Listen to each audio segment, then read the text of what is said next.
Alright, design and modeling students, you've made your puzzle cube out of the linking cubes, and now you're ready to make it on Autodesk Inventor. So the first step is to create a representation of your actual cube.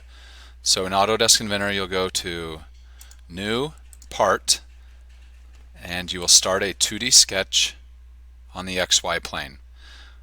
There you will draw a rectangle, and then you'll click on the Dimension tool up top, and you will dimension your rectangle with a length of 0.75 because that's the same length and size of the linking cubes that you used in class. Then you'll choose the height and you'll change it to 0.75, and then you will finish sketch. From there you will want to extrude the sketch so it matches the length and height so that the depth is 0.75 as well. That part's easy. Now you click File, Save As, and you will want to put it into your design and modeling folder, and you'll want to call it Puzzle Piece. Okay, down low you can see there's different tabs. I'll just click on the Home tab, and I'm going to start what is called an assembly. So I'll do the drop down menu again, but this time I'm going to choose assembly. Now I'm in assembly mode, and what I can do in the upper left corner is hit place. The file that I'm looking for is the one that I just saved on my desktop in my folder, and it's called Puzzle Piece.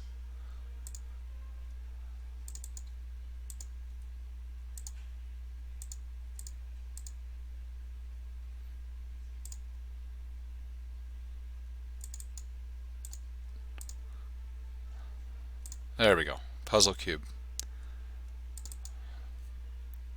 Now, depending on which puzzle piece of yours you want to make, you have to place that many cubes into the drawing. Okay? Let's just say I have 5 in the piece that I want to make. So I have 5 cubes in there, and I want to position them in the manner in which they look like my puzzle piece. And what I find helpful, and I would suggest you do the same, is up top, click on View,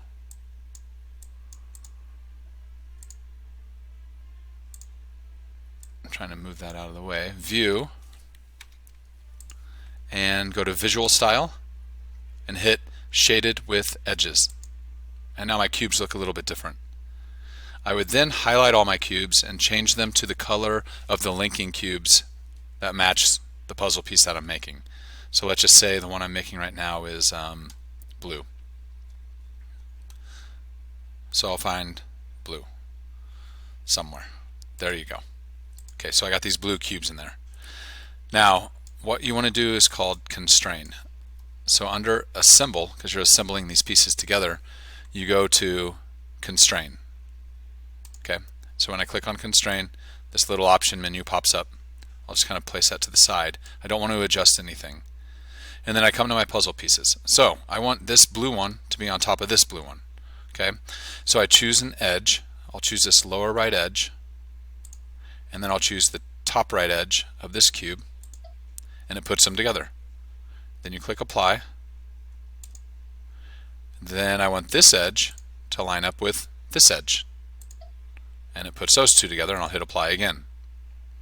Sometimes you'll want to close this dialog box, and you'll want to come down here and move the cubes around to make sure that they're fully stuck together. Okay, now I want this one to attach over there, so I'll open that constrain tool up top again, and I'll hit this edge over here to this edge, apply, and then this one to this one, apply. I'll have this one attach over here, apply, and I can tell these aren't lined up, so I'm going to zoom in. You can tell they're off by just a little bit. This one should line up with this one, apply.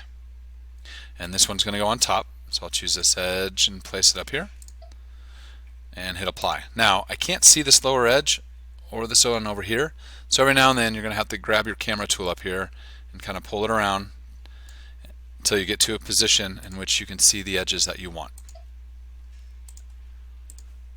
Then I'll click my home view. I just constrain these 5 pieces together. Nothing moves funny, they're all stuck together. And I have created my first puzzle piece. So I'll go back up top, I'll hit File, Save As, and you'll want to save it as puzzle piece number 1. Okay.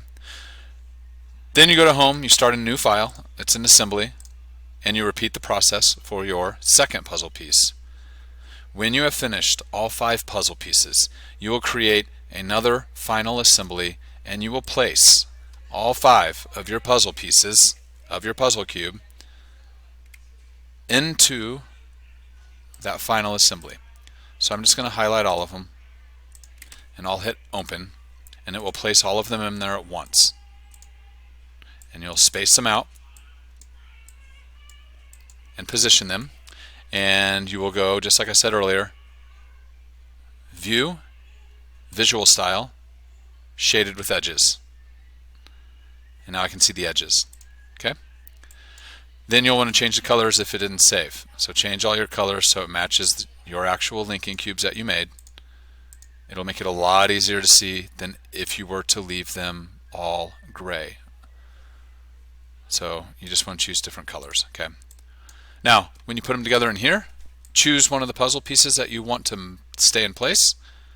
Right click on it, and you'll see the word grounded. That puzzle piece will now not move.